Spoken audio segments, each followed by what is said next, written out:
And it's the second to the last trading day of this week. Good morning, good evening, wherever the world you might be watching from. It's Business Morning, coming to you live from Channels HQ right here in Lagos. Let's get to the top stories that set your agenda now, starting with the oil market. We're seeing some kind of bounce there with oil prices this morning, still below that $90 level. That's for Brent, $87.39 a barrel, up 0.11% this morning. So we're seeing a lot of volatility right now in the oil market. WTI crude, though, that's up about 2 cents this morning, $82.71 a barrel, losing that $85 level. That's for WTI. Let's get a check on the crypto market now. We see Bitcoin stock around that $61,000 level. They taught 60,000 yesterday. It's down 3.88%. We're seeing pullbacks across board right now. Ethereum losing that $3,000 mark,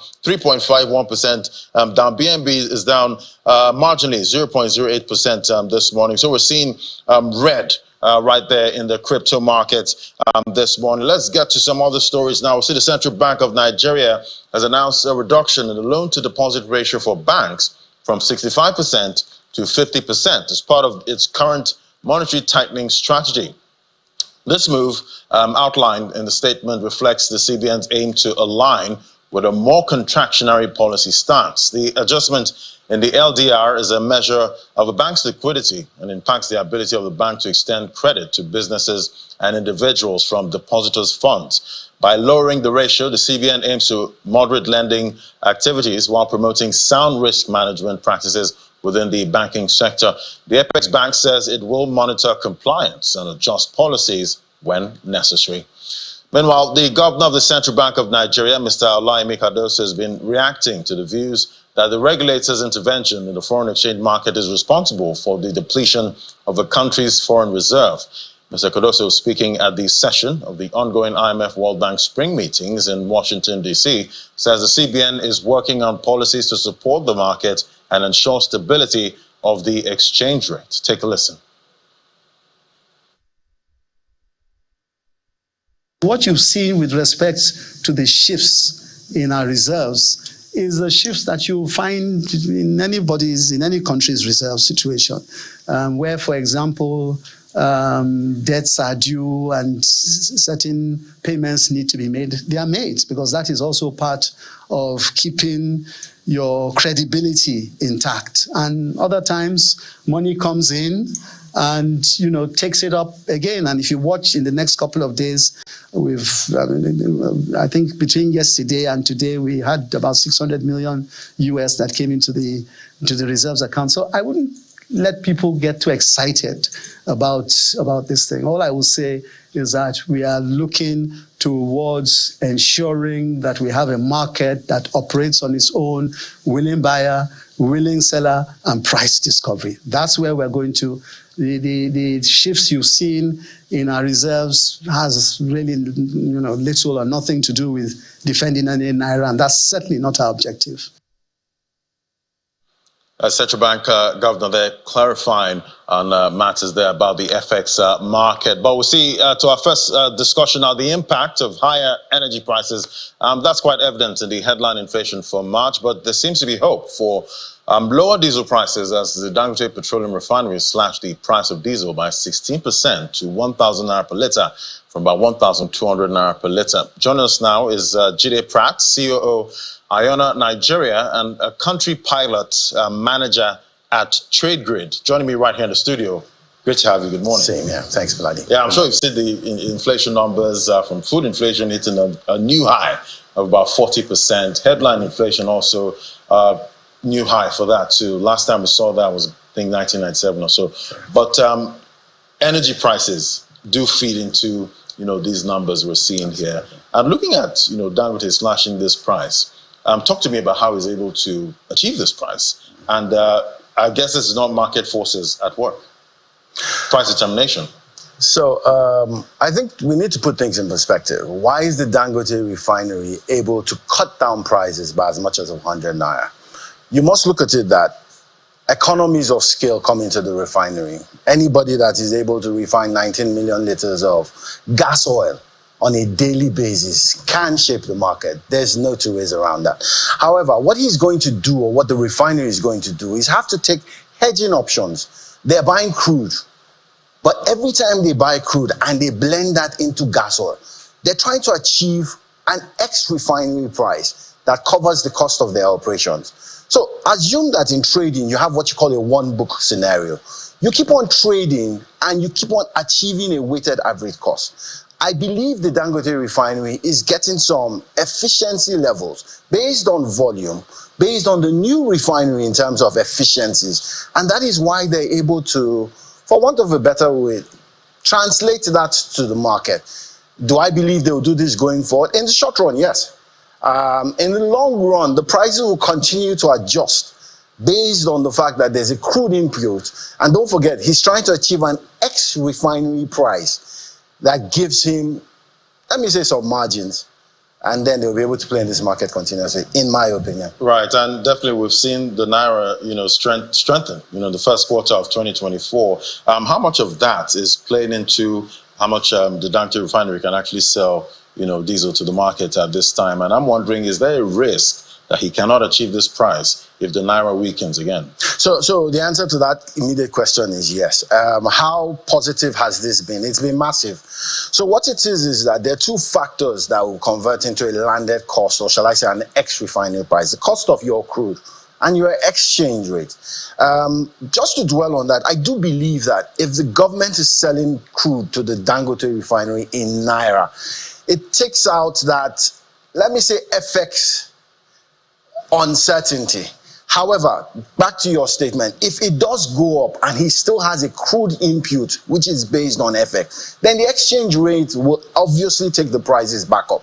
There's no two ways around it. They're going to be a balancing act to be able to achieve the numbers they want. But don't forget, ex-refinery for him is really, really key, because he must be able to get that price at a price where when they add their margins, it translates to what you call ex-depot.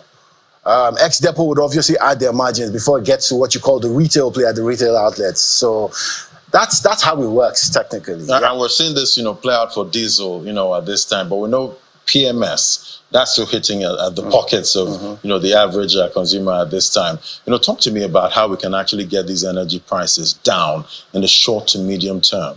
Okay, so short term, two things. And we've talked about the efficiency of the refinery. But you see, in trading, you need to just hedge. You're going to have to place your bet on a tomorrow price that you don't see today. So to hedge, you're going to take lots when it comes to gas oil. And let's stick to gas oil first. So it means that I want to take a 60-day pricing, but I want to take it today because of where I think the market is going. I can do that at the Dangote refinery, because take it or leave it, I'm big enough to push the market. I'm big enough to guide the market. And we've talked about the efficiencies. So he's going to take forward positions on gasoline and gas oil. Right now, we're still doing the gas oil play. I think he's going to do the same for jet. But you see, once you can take those, what you can't control is the FX. I must say, Mr. Cardozo seems to be doing a very good job, and he's gotten it right. So sustainability, if he can do this long term, then it means that those trading distillates or those refinery can take more forward positions. Look at things like the FMDQ. If I want to take a hedge on FX, I can go to the FMDQ. The FMDQ guarantees a pricing for tomorrow again. It's like taking a hedge again. But everything is based on availability. FPIs seem to be going up. If they can go up on a consistent basis, then it makes it easier for distillate traders. It makes it easier for the refinery to take short, medium, and long-term hedges based on what happens in the market. It's doable, in my opinion. And definitely, we've heard talks about, some kind of monopoly, happening here. And looking at, consumers, struggling, at this time. Going ahead, we're expecting inflation to peak, at some point. But the issues are still there. The structural issues, are still there. But we're hoping that it actually comes down. But is there a risk that, that at some point, Nigerians might not be able to enjoy lower energy prices going forward, knowing fully well that this is one man controlling the market? So two things. And I think the FCCPC and the NMDPRA, they need to do their jobs. If they feel that there's a price gouging effect, but that risk is always there. But in my opinion, I don't set up a refinery to take undue advantage of the market. I set up a refinery by scale to be able to make sustained margins and profit over a long period of time. He has debts to pay. So what he's going to do is try and look at the market and say, okay, how much of this can I push? Don't forget, vessels will load. He'll make some margins in terms of trading, using ice and all that. But trucks will also load from the gantry. So for me, if, number one, the government is able to give him crude in Naira and meet the domestic crude supply obligations in giving him crude, then we can sit down and have conversations around the fact that what is going into local should have, and not no margins, but should have deemed margin expectations. Because don't forget, he's still selling to sub-Saharan Africa through vessels, through barges. But what is local? There must be a way of ensuring that the Dangote refinery, modular refineries, all get their crude as at when due. That now shifts the dynamics in terms of monopoly. So regionally, where you have different, modular refineries, they're also able to take positions around those regions so that prices begin to drop. As long as other factors of crude oil and exchange rates stay, let me say, constant. Right, and talking about prices of crude oil, we're seeing WTI, sitting about $82 per barrel from about $85 over the weekend. Every trader and investor was expecting some kind of, tension, when it comes to the oil market. See, some already calling for $150, Brent. But this time, it seems the risk premium, that's been put aside, at this time. But talk to me about how, what we're seeing, playing out in the global oil market, how that impacts, this refinery, knowing that Dangote is, buying WTI. Absolutely. So, crude oil always has triggers. Every distillate has triggers. So what is happening around Iran is the trigger at this point. So immediately after the drone strikes on the, the embassy in Syria, you notice that there was an immediate upshoot in terms of prices. However, since the retaliation, quote and unquote, from Israel hasn't happened, and conversations around it are going on, then it seems there's some more, let me say, some safety expectations, and then prices are deeming back into where they need to be. However, if things escalate, Ladi, it goes without saying, premiums will go up. War risk in terms of freight and everything will go off. The Houthi situation around vessels has not been totally solved. So once those happen, then what you see is we're going back to a case where margins will be escalated, tensions will be escalated, and crude oil prices will go up. That will lead to higher prices anyhow we look at it. And looking at the technicals at this time, if WTI goes below that $82 level, what do you see the price next? I always say this, I never use WTI or crude as an impact for derivatives. So it will be good to see where ICE gas oils go. Where does ICE gas oil go? If it goes down, top of my head today, you're looking at about $950 in terms of landing costs. And this is just a guesstimate based on what I know. Now, if those go up, then you're pushing towards 1,000. If those go lower, then you're moving towards 900 or 800 level. And I'm talking specifically to gas oil. Right. So definitely there is hope that we can have low energy prices, in Nigeria at some point, with war seen playing out. Yeah, that's what the man on the street wants to know. With what we're seeing playing out, Laddie, yes. There's no two ways about that. But always remember, if this indices change, the same way it goes south could be the same way it goes north. Whoever manages the energy space for Nigeria, the president, they just need to sit down and keep on thinking about what are the positives we can take. On the short run first, medium term next, and then long term. All right, let's look at the Seplat Exxonmobil deal. We did hear the Minister of State for Petroleum Resources say that Nigeria is losing over 400,000 barrels per day because this deal, has not been, completed yet. Talk to us about this and why it's stalling. So there's a lot of bureaucracy when it comes to oil and gas in Nigeria. So let's leave what has happened in the past. The question is this. There was an executive order, 40, I believe, which the president signed into law. So what are some of the things that he's trying to do? If you notice, he's trying to shut down, or shall I say, shorten contract cycles from basically 36 to 48 months to 6 months. Those are global standards. So what it means is that if the NMDPRA, for instance, you need NMDPRA or NUPRC, you need an approval, they're supposed to get back to you within 14 days. In the event that they do, then it's deemed to be that they've given you approval. That's number one. If you also look at the contract sums that we're talking about now, prior to this, I think we were at levels of $500,000. Now that's been moved to 10 million. So it means that before you need to go back to seek approvals, it's a higher threshold. I think things like that will help prevent the mistakes that have happened with the Seplat deal. Community issues, all these have been left, in my opinion, for way too long. Executive Order 40 tries to address some of these things. But you see, it's not just having an executive order.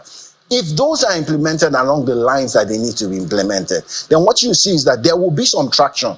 But for me, it's really down to the Minister of Petroleum Resources. He needs to sit down and say, guys, I need this done. What are the things that are blocking this deal? Because it's okay to say how much we've lost. The question is that how much do we not need to lose between today, the next 30 days, the next 60 days, and the next 180 days? I'm sorry, he needs to sort that out.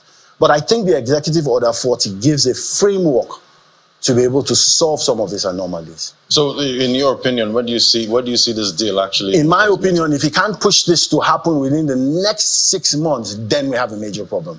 Right. So more losses, when it comes to barrels, and we're trying to get our output, out at this time. Talk to me about 2024. What are you seeing for Nigeria's energy market? Okay, so let's be clear about one thing. We've gotten refining, quote and unquote, right. What it is now is that if crude oil prices continue to stay along the levels it is, don't forget, budget to now, we have we have a gain. Right. But what we need to do is that if we're still getting to, you notice that Angola has Libya has taken over in terms of barrels being produced. So what do we need to do? We still need to push to 1.7 million liters barrels a day. I think that if we do that on a sustainable basis, what it is that you get some gains in terms of volumes, but you also get some gains in terms of margin. The outlook for me is good, but we need to get beyond policies, we need to get beyond statements, and just do our jobs. If we get this, then the outlook for me is extremely good. It gives us something to build on till end of 2024, and even a better platform to build into 2025. Yeah, because we know a lot of people have left diesel. Ever since prices escalated, we've seen them actually drop to PMS, even though we know PMS, is still really expensive. But we do hope for the best. Yeah. Thank you so much. Great having you. Jide Pratt, COO, Iona Nigeria, and Country Pilot Manager, Trade Grid. Thank you so much, Laddie. All right, we'll take a break now. When we come back, we analyze some other issues in the commodities market space. That's in a moment. To stay with us.